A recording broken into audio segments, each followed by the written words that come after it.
Welcome to The Hague in the Vernacular, a project powered by Leiden University College in collaboration with Initiatives of Change, an NGO based in The Hague. When the three of us international students first came to the city of peace and justice, none of us were quite aware that The Hague is not at all just peace and diversity.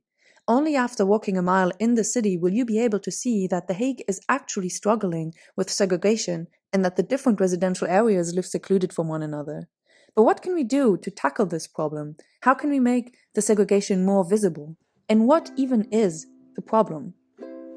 The Hague exhibits the highest rate of income disparities of all the Netherlands.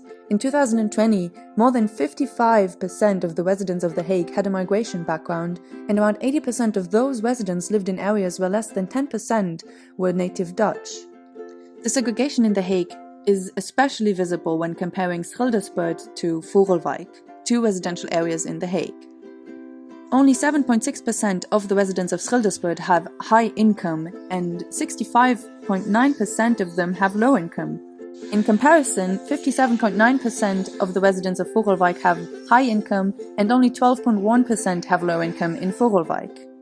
To put this into reference, 91.4% of the residents of Schildersburg have migration background and only 27.6% of Vogelwijk has migration background.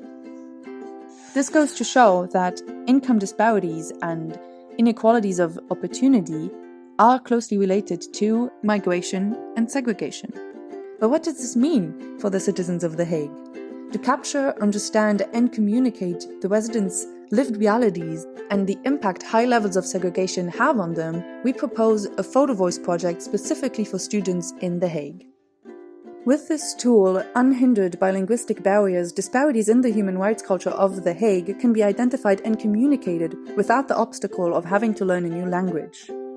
We will be able to see how human rights culture affects the residents of The Hague on an individual and vernacularized level by encouraging young people to learn about them.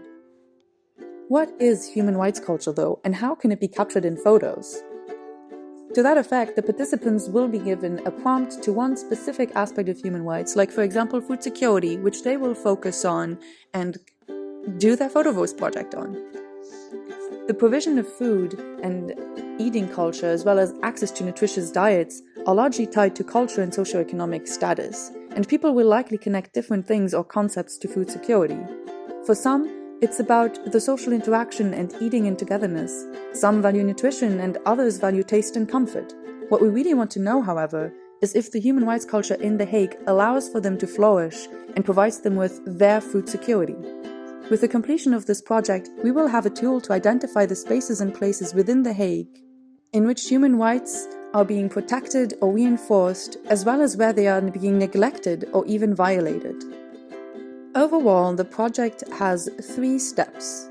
First, the students will receive a prompt, which they will be focusing on throughout the rest of the project. Secondly, they will take the pictures. And lastly, they will present the findings in a slideshow and provide a voice recording of their thought and learning process throughout the project.